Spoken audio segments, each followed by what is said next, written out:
Our world is constantly changing. With every closing chapter, an opportunity for a new story emerges. This is certainly true at Wavetronics, where humble beginnings often lead to greatness. Learn to love life's detours. Learn all you can from the people around you. Learn to play to your strengths.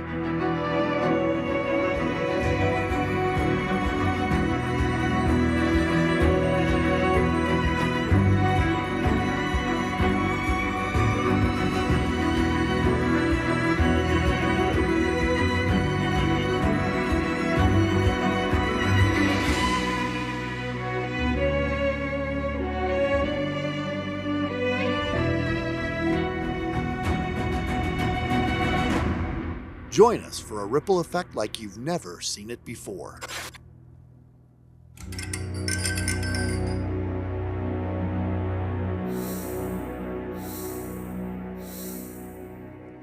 Good evening, and welcome to Ripple Effect. My name is Don Levitt, and it is my honor to serve as your host tonight. Whether you have attended previous Ripple Effects or this is your first one, we thank you for choosing to spend your evening with us. This is our 12th Ripple Effect, and we had big plans for number 12. Unfortunately, we weren't able to make some things happen, so let me apologize right off the bat. I am still the MC. I have tried every way I know to get out of it, but I dare you to say no to Marcy Mahana. Ripple Effect 12 has a nice little ring to it. Twice a year for the past 6 years, we've gathered to hear inspiring stories about the life lessons people have learned from both ordinary and extraordinary circumstances. In that time, we've endured the pandemic and the shutdown, a bat infestation, audio and video hiccups of every kind, and still somehow we've managed to make each successive ripple effect just a little bit better than the last one. After tonight, 36 people will have stood on this dais and bravely shared their stories, and each time it has been an incredible experience. To our alumni of presenters and to the 3 presenters who will shortly be joining them, thank you. So why do we do it? Why does a company that makes radar of all things invest the time and resources into putting on a TED-style speaking event twice a year? It's true, Wavetronics does indeed manufacture radar devices, but in a much broader sense, Wavetronics is in the business of making waves. It's in the name, for crying out loud. From a technical perspective, that is what radar is. Invisible waves that ripple out until they contact an object and are reflected back, bringing with them all kinds of information. From a business view, Mike Jensen and David Arnold started this company intending first to make waves that could disrupt a technologically stagnant industry, and second, to make waves by creating jobs that could ripple out and positively impact our local communities. From a very human perspective, though, Wavetronics also wants to create waves that positively impact our employees, their families, and their friends, by hosting events that are designed to leave a lasting impression. That is where Ripple Effect lives. Ripple Effect is a venue for sharing stories and learning lessons that have the power to ripple out and impact us and the people around us. Tonight's Ripple Effect is all about learning to make the most of our circumstances. Our 3 presenters have worked very hard for several months to prepare for tonight, and we invite you to listen to them closely, to enjoy their stories, and as you think about their messages, perhaps ask yourselves, what similarities do you see in the lessons each one has learned from their unique circumstances, and how can you apply the lessons they share in your own life to hopefully make you and your experiences a little better? We start tonight with a man who needs no introduction. Or does he? Many of you know Mike Jensen as one of the co-founders of Wavetronics, but he is also a respected professor and dean at Brigham Young University. He is also a devoted husband and father. Mike met his wife Angela while they were both studying at BYU. Together they have raised 4 kids and developed a love for travel. Mike has a particular love for Yellowstone and has been known to wait 3 to 4 hours just to see a geyser erupt, an obsession he says his family mostly tolerates. You might think you know Mike, but how much do you really know? And how much do you just assume? Hopefully, Mike's message will get us thinking about the stories we tell ourselves about others and about the incredible influence of mentors in our lives. A warm welcome, please, for Mr. Mike Jensen.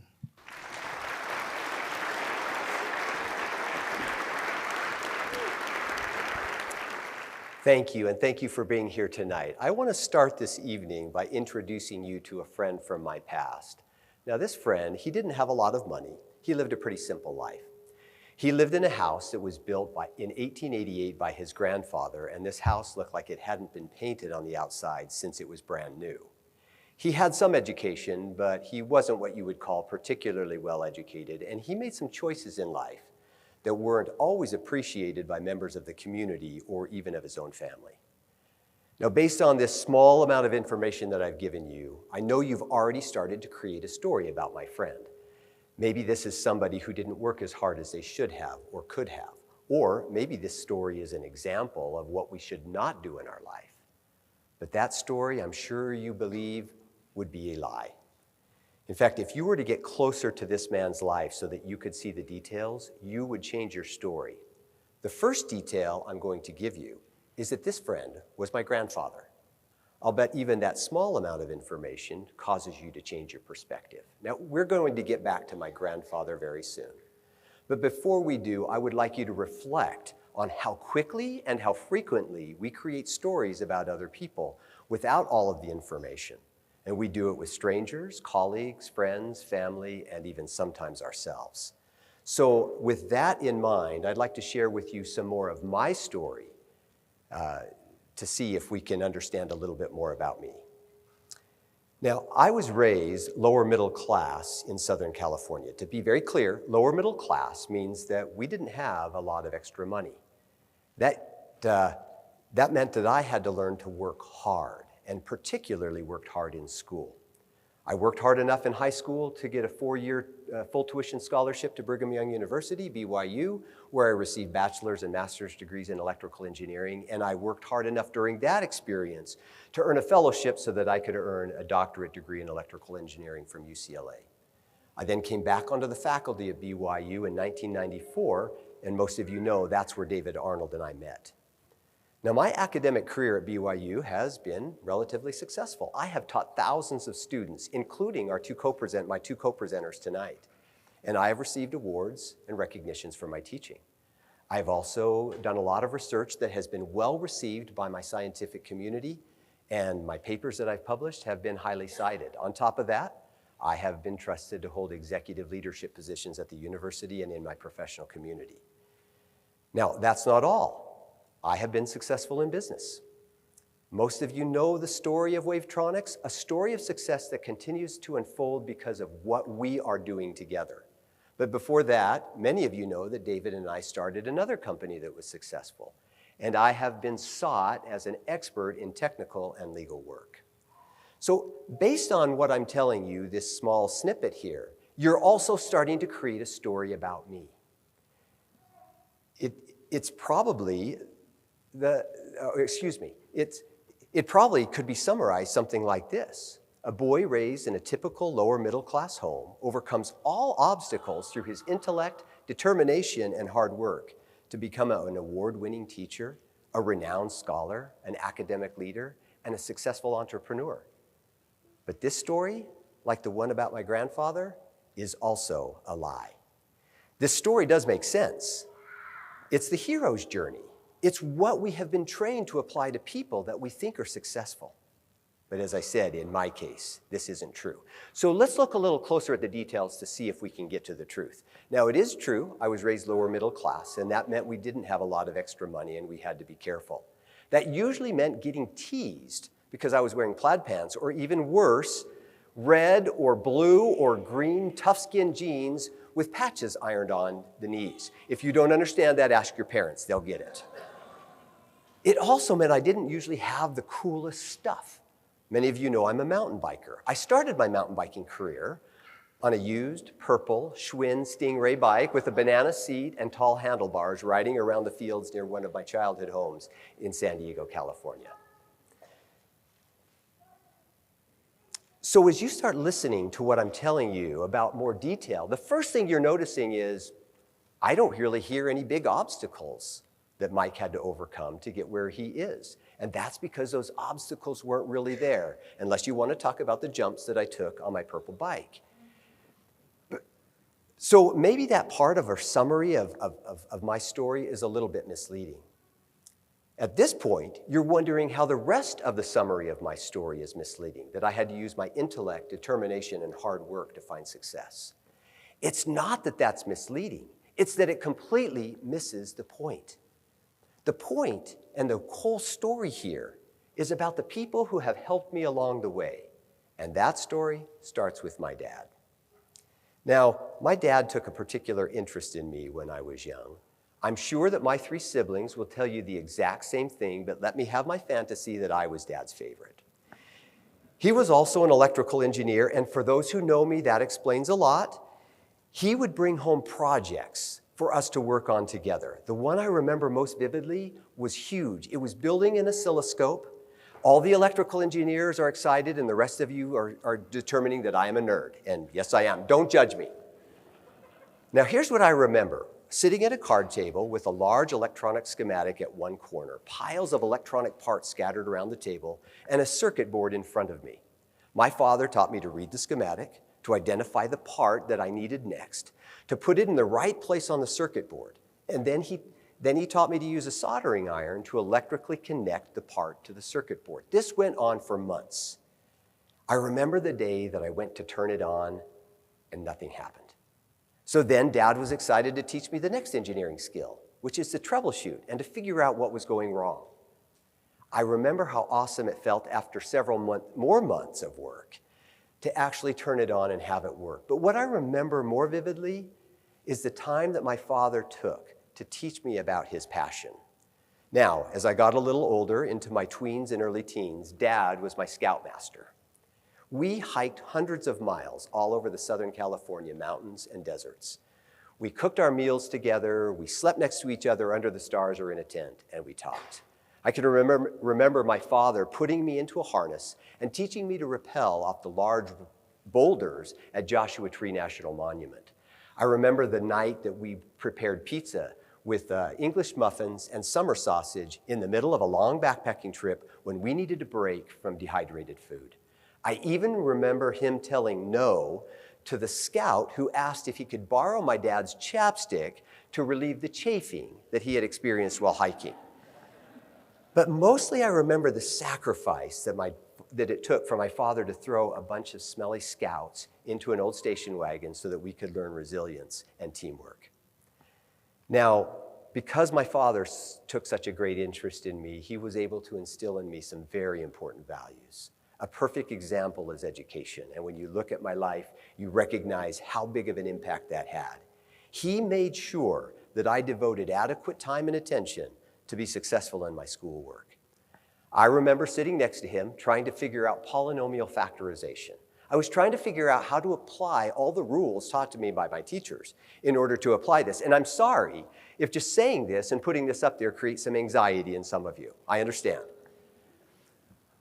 But my father taught me to see beyond the rules, to understand the principles of what was going on, frankly, in a way that my teachers never could. Now, at this point of my life, there's a parallel story that is happening.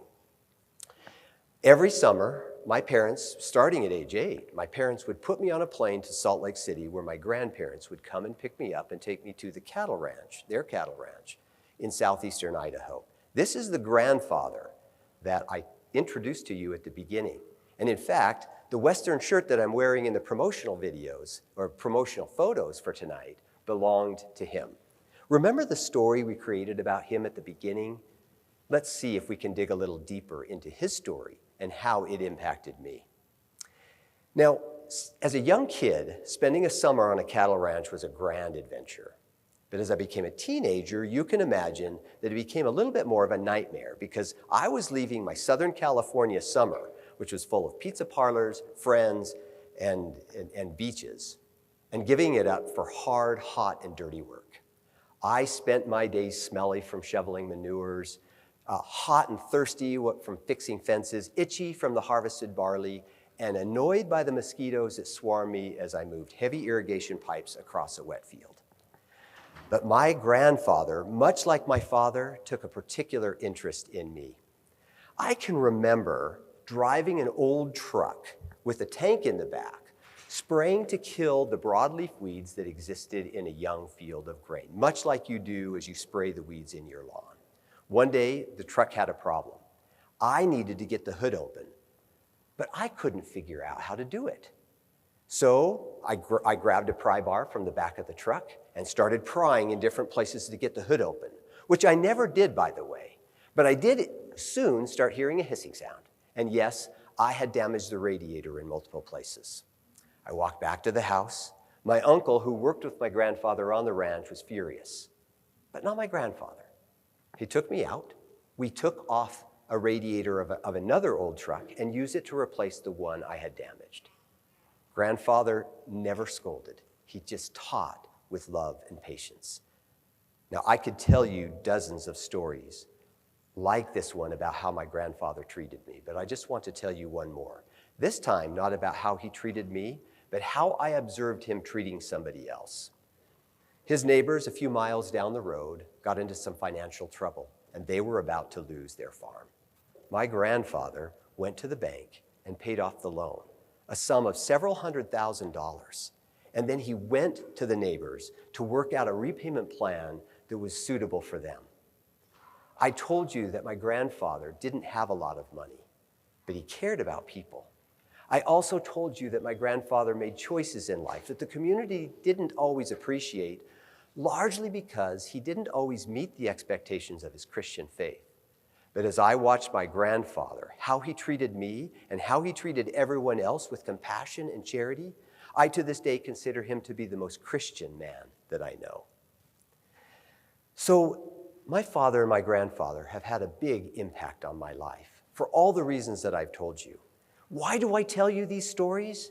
So that you can recognize that any success I may have had in life is a direct result of what I have received from mentors like my father and my grandfather. My journey, like that of so many of you, is not a hero's journey of solitary triumphs. It is instead a representation of the power of mentorship.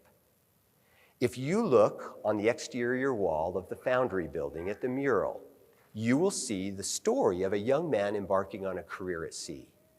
But when you get closer to see the details, you will see a message of the power and influence of mentors in our lives and of the importance of mentoring the rising generation.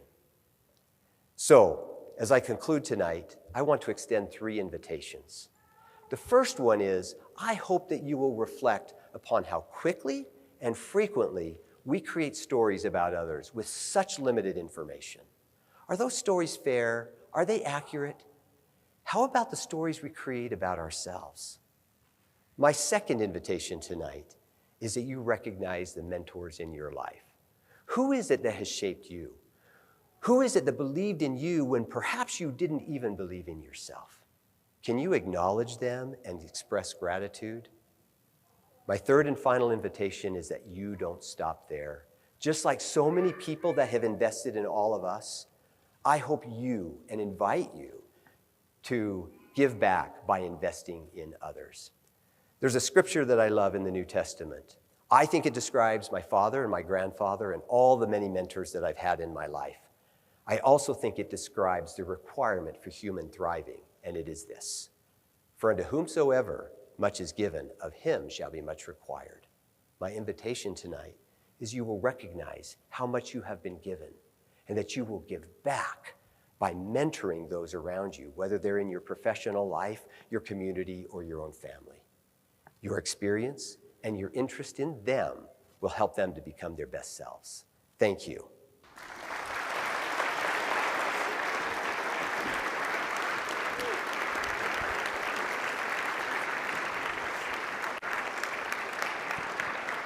Great presentation. Thank you, Mike. Our next presenter is known at Wavetronics as the Renaissance Man.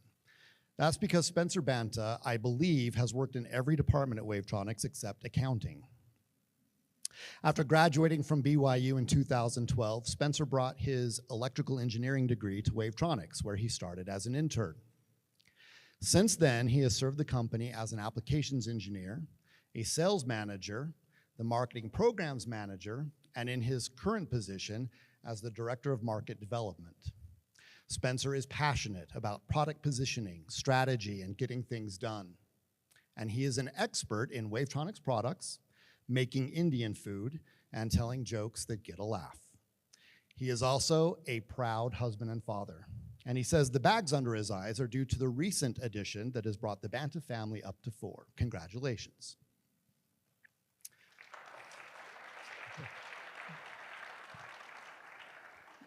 That was for you too, Natalie. What makes us who we are? Birth order, upbringing, socioeconomic status, a combination of all of them, or perhaps none of them. Whatever it is, finding people who can teach us, support us, and challenge us can help us make the most of what we have. Please welcome to the stage, Mr. Spencer Banta.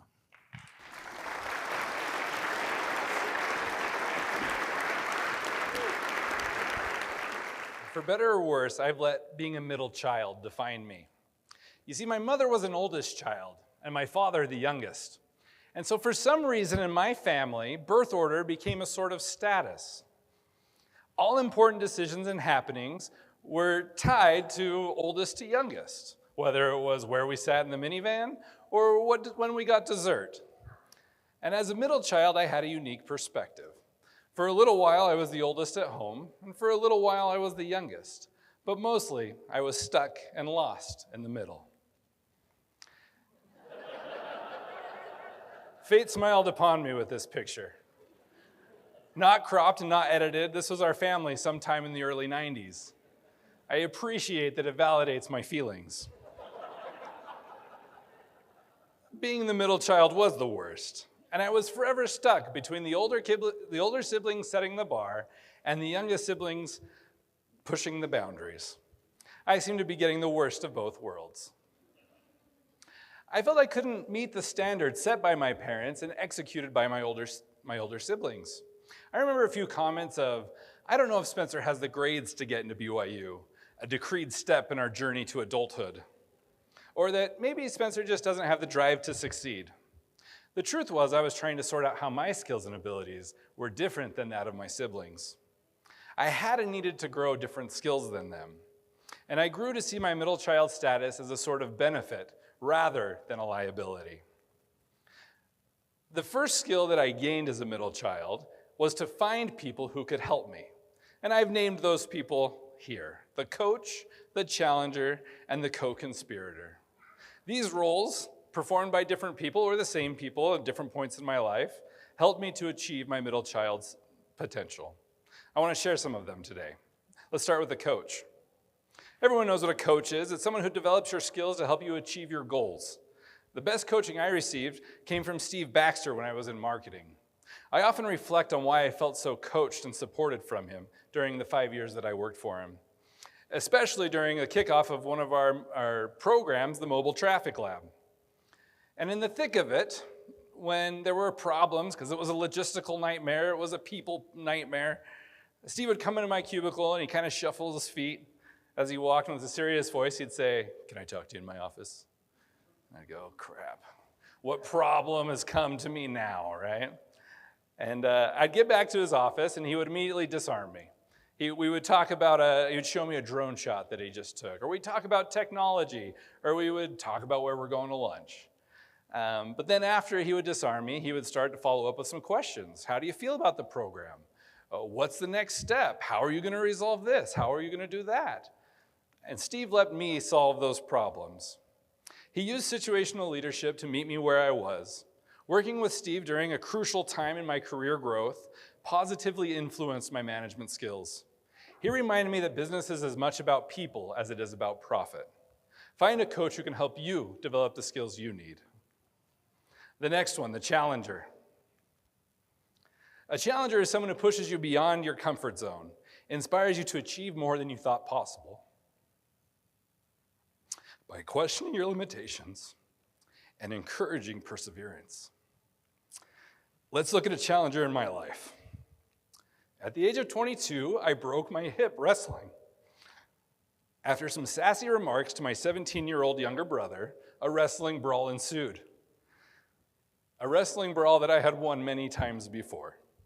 But this time, the unexpected move from my younger brother put him over the top of me with my face into the ground and a hip out of its socket. Talk about a middle child low moment. The surgery and subsequent 6-month recovery got me thinking I needed to withdraw from school and focus on recovery. I was having a good semester and I was taking some tough classes, but I just didn't see a path forward. My older brother, who was attending law school and working a full-time job, encouraged me.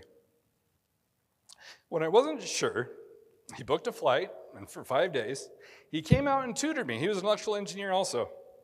And he pushed me through my assignments and gave me help at a time that I would have given up. All the time and expense he was willing to spend helping me challenged me more and gave me increased capability than I would have gotten to myself.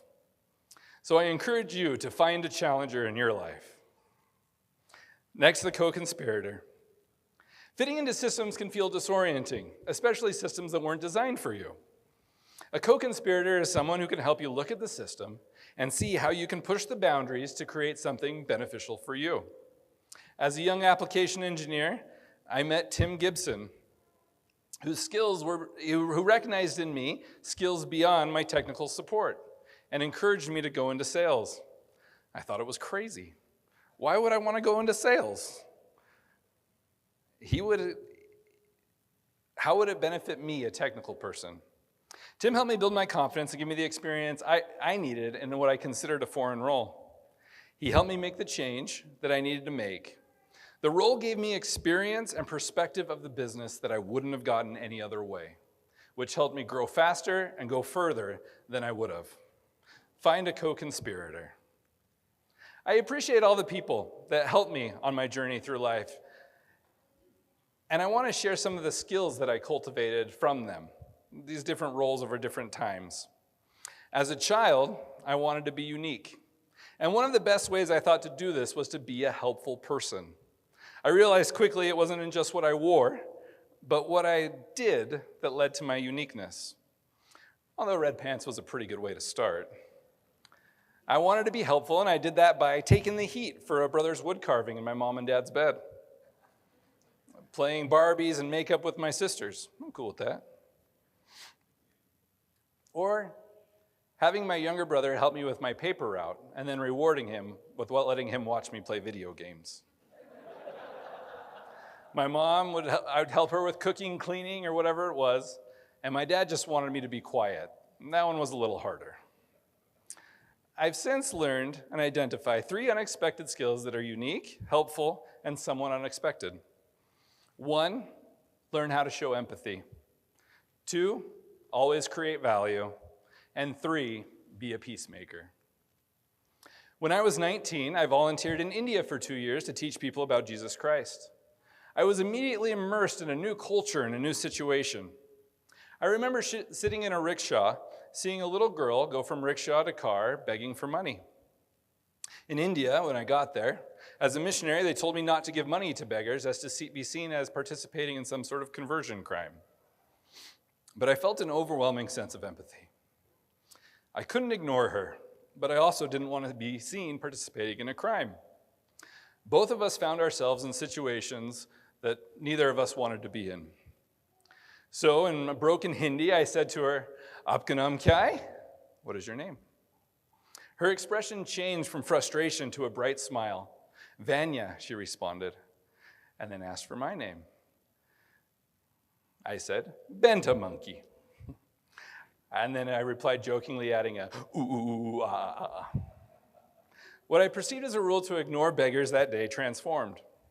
From then on, I took every opportunity to charm, converse, smile, talk with, show compassion for, or joke with any beggar that I met. What was once an annoyance or a sadness became a happy experience. Over the next year, I connected with hundreds of beggars, making them smile. As a middle child, I realized that many of my constructs are imaginary. I don't have to respond like those around me. I can choose to conspire with people, for a moment at least, and make life a little bit better for people like us who are trying to fit in systems we don't fully fit in. I aim to keep my empathy intact, choosing to connect and show compassion where I can. It's something I always have to work on. The next skill, always create value. Fast forward a few years, and I started my first real job at Wavetronics. I was an application engineer. And for a few reasons and personnel changes, some roles changed, and I was frontline customer support, which meant I was answering the phones. And I was a newcomer to the role.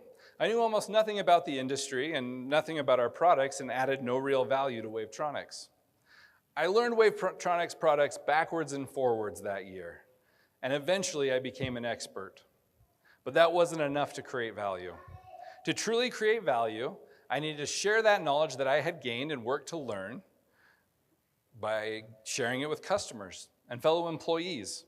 I wasn't the guy in charge, but I created value by being a helpful, willing, and knowledgeable teammate. The knowledge I shared freely for my coworkers and led to lasting relationships that I still have 10 years later. The last skill, be a peacemaker.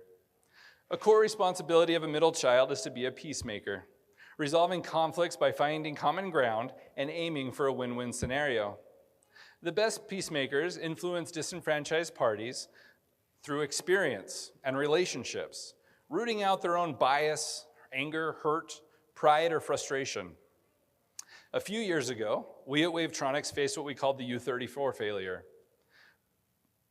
A few of you just got shivers down your spine when I brought that up. But it severely affected a customer in Tennessee. They were angry. They were angry at our support staff and all the work that they had to try and fix some of the problems they were running into. And for the first time in my management career, I felt the situation was dire. And I had to figure out how to get things back on track. I made a plan I thought was genius, not including talking to people about it or rooting out my own pride or frustration. It was the plan of a bulldozer, forced through my ideas using logic, stubbornness, and persuasion. Avoid looking like a pushover at the same time and yielding to the demands of the customer and what they wanted. And when I didn't want to get pushed, so I wanted to push. I took this plan to my boss, Brian Hagan, at the time.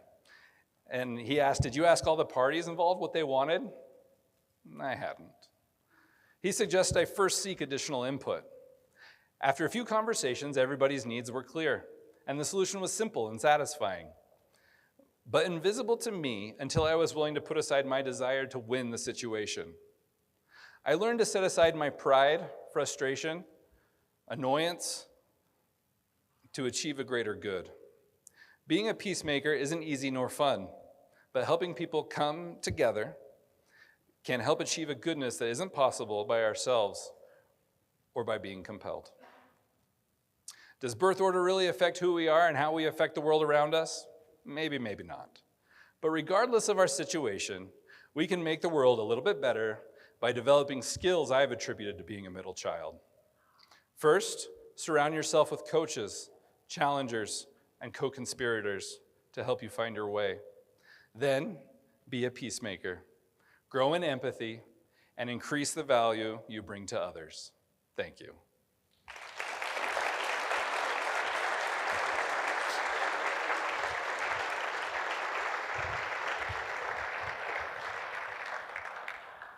Great message. And as an oldest child, let me just say I think that was pretty good for a middle child. Thank you, Spencer.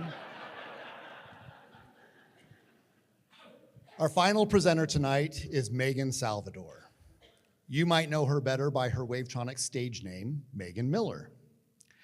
Meagan graduated from BYU, married Jared Salvador, and started working at Wavetronics all in the span of the same month back in 2012. She has worked for Wavetronics as an electrical engineer for the past 12 years and has contributed to the embedded firmware development of numerous products.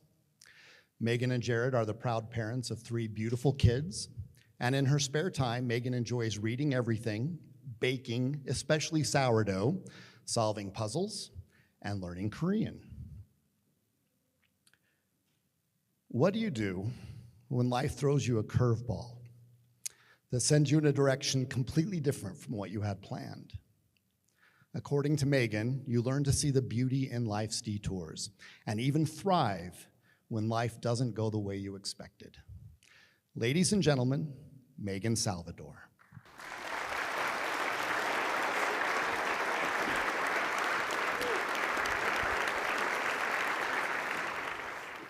Imagine that you're planning an exciting vacation to Italy. You buy a bunch of guidebooks and make your wonderful plans. The Colosseum, the Michelangelo David, the gondolas in Venice. You may even learn some handy phrases in Italian. It's all very exciting. After months of eager anticipation, the day finally arrives. You pack your bags and off you go. Several hours later, the plane lands. The flight attendant walks in and says, "Welcome to Holland." Holland, you say? I'm supposed to be in Italy. All my life, I've dreamed of going to Italy. But there's been a change in plans. You've landed in Holland, and there you must stay. Life has a way of taking us on detours. Despite all our planning, we will all encounter circumstances in life that change our trajectory. What will you do when these life-altering moments come? The moment that changed our trajectory was the day our daughter Brinley was born.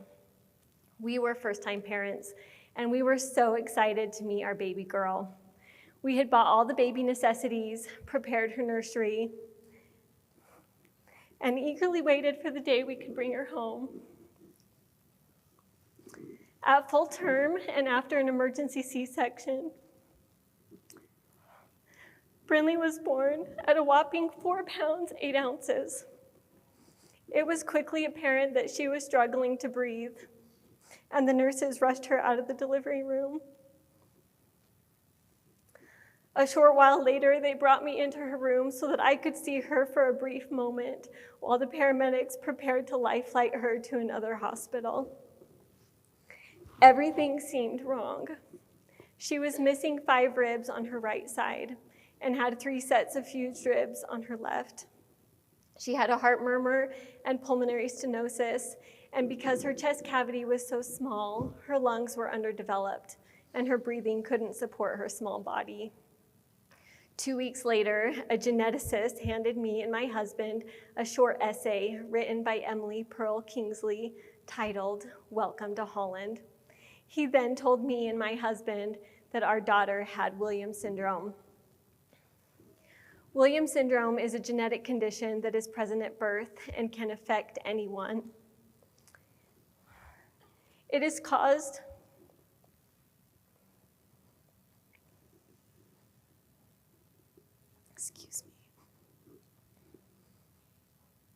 It is caused by a spontaneous deletion of 26 to 28 genes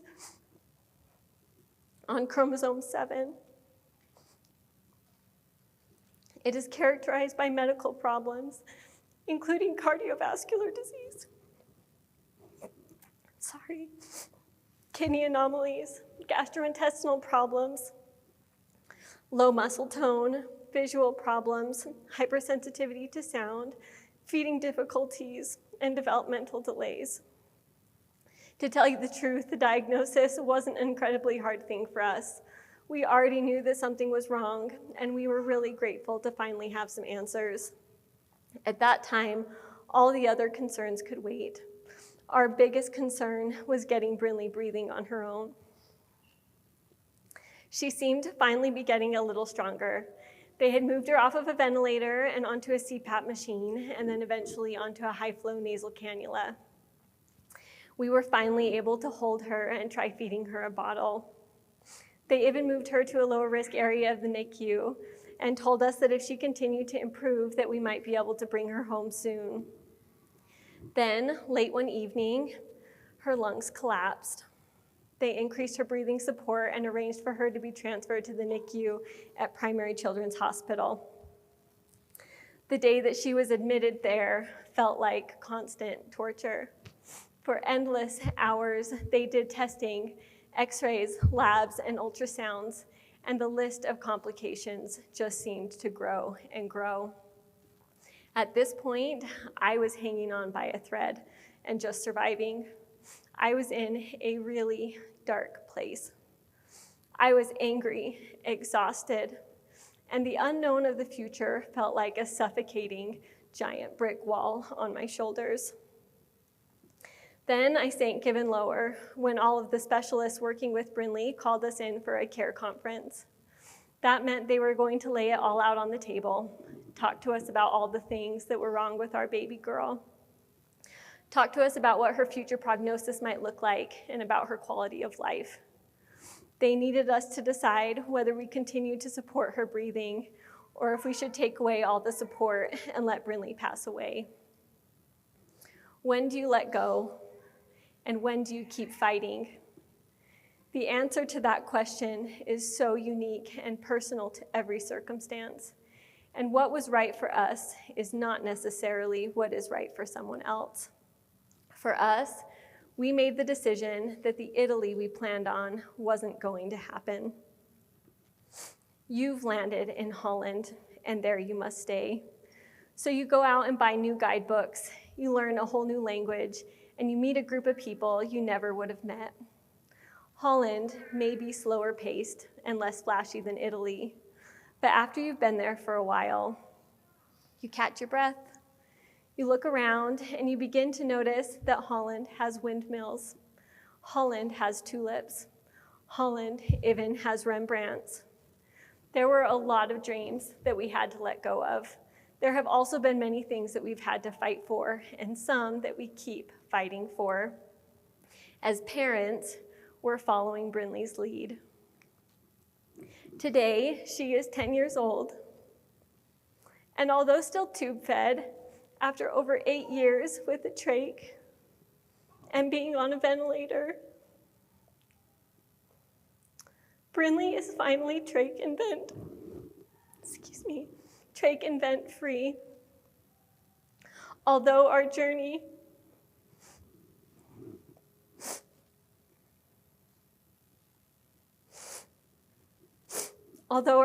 has been unbearable at times,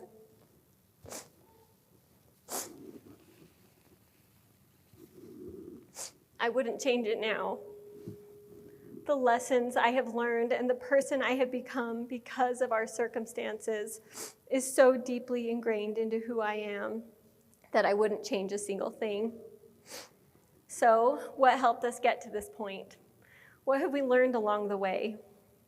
One of the biggest things we've learned, and the first lesson I'd like to share with you today, is that growth is a process. When an unexpected change occurs in your life, don't expect yourself to be able to handle things beautifully the first time. Large changes in life are also often accompanied by a steep learning curve. It has taken years of trial and error for us to get where we are today. I don't believe that I became a special needs parent because I was somehow uniquely qualified for that role. I was 23 years old, and frankly, I was in way over my head. I didn't understand most of the medical jargon that the doctors threw at us, and we were making medical decisions for our child over problems that we barely understood. Our growth and understanding happened very slowly and gradually over the last 10 years. We grew not only in our medical understanding and capabilities, but I think most importantly, we grew as people. We gained a better understanding of the incredible value that every single person holds.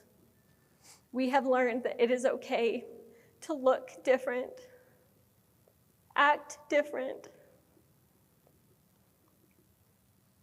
talk different, and think different.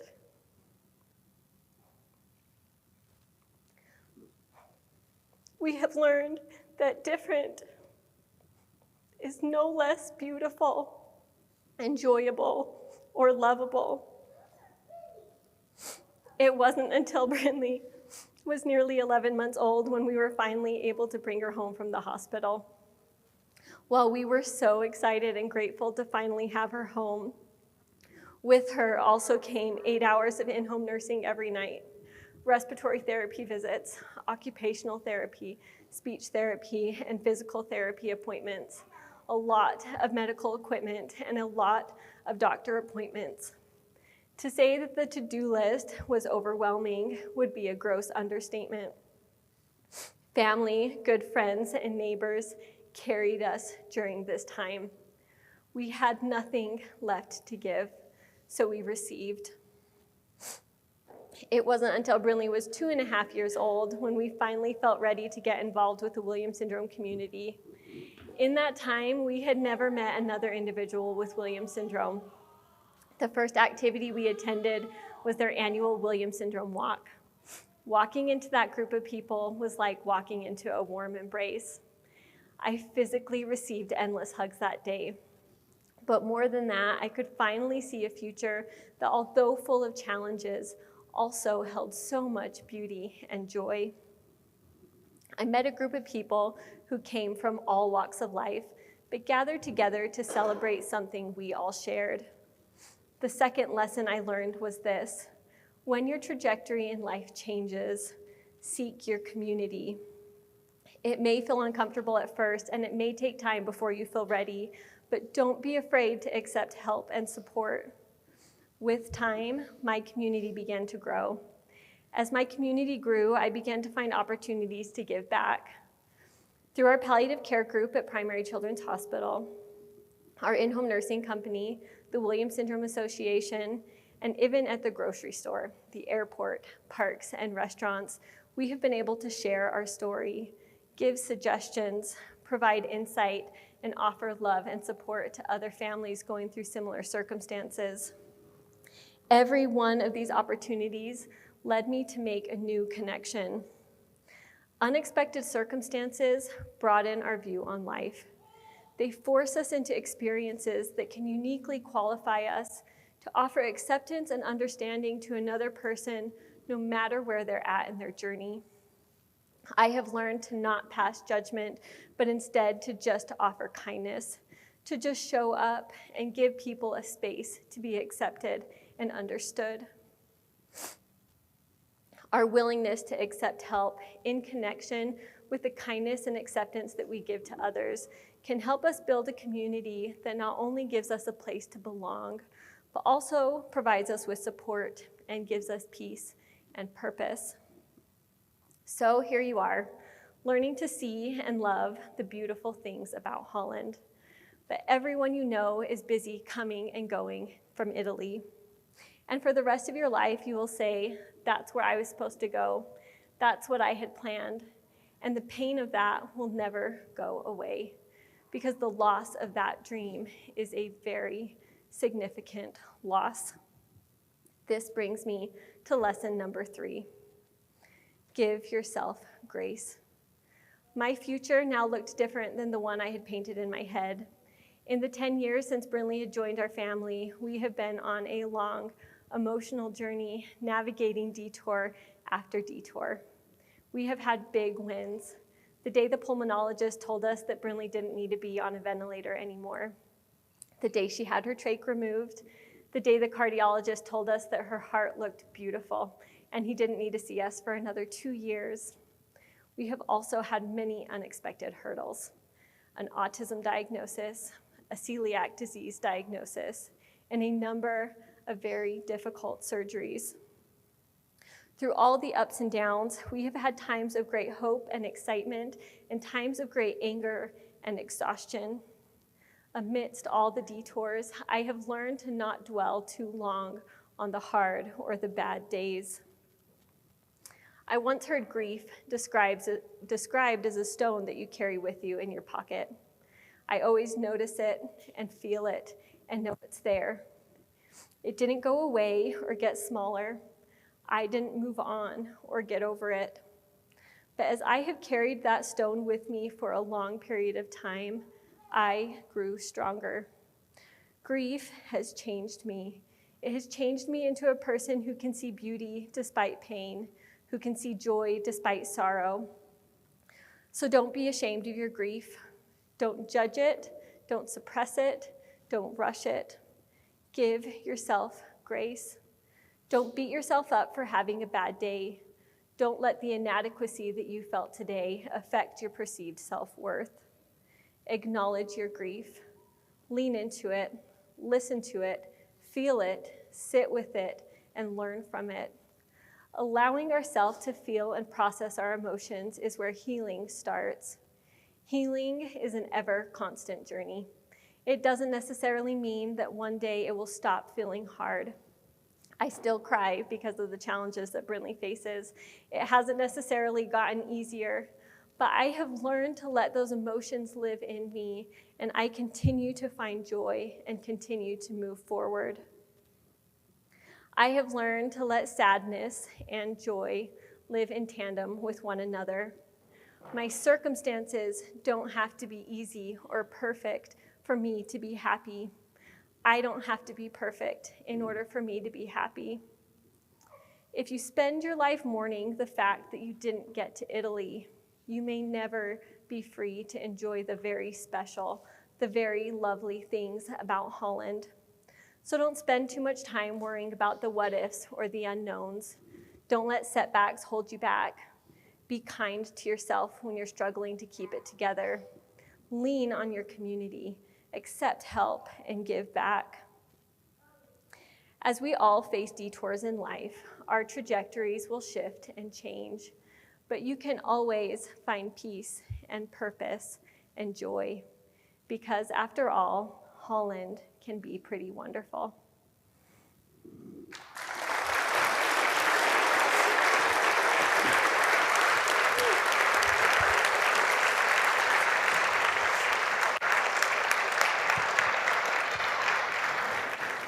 Such a beautiful story. Thank you for sharing your experiences with us, Meagan. And thank you for sharing this evening with us.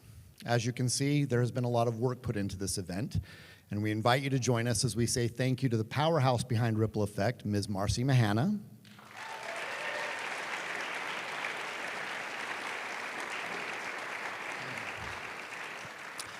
Thank you to Provo City Library for accommodating us one last time.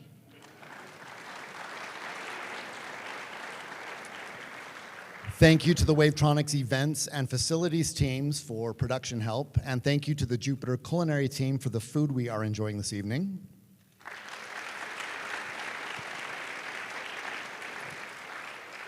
Thank you to our AV team for looking after our technology needs tonight. Stephen Bills, Luke Davis, Todd Hansen, David Price, and Leah Price.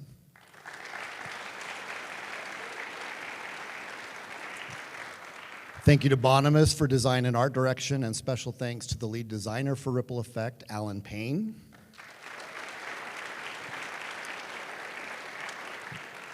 And an enthusiastic thank you to our presenters. Would the three of you please join me on stage?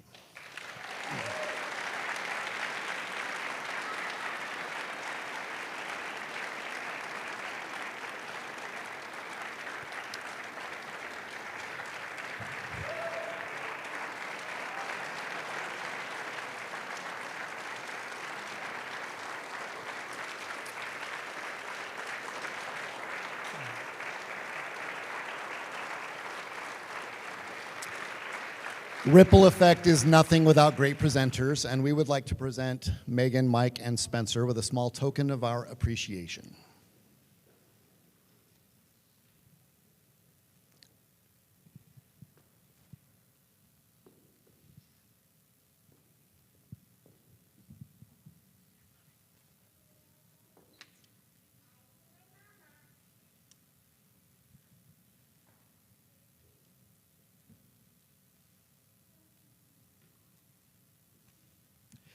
Outstanding job. Thank you to each of you for sharing your stories with us.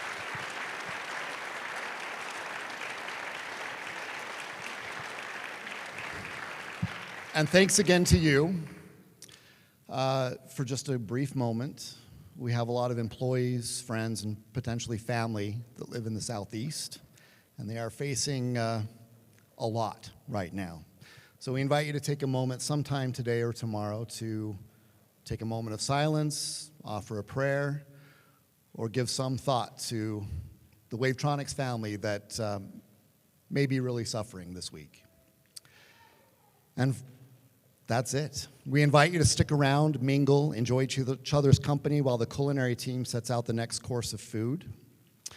Ripple Effect is an evolving event, and we have some exciting things planned for future Ripples. We invite you to join us in our new building in April 2025 for Ripple Effect Lucky Number 13.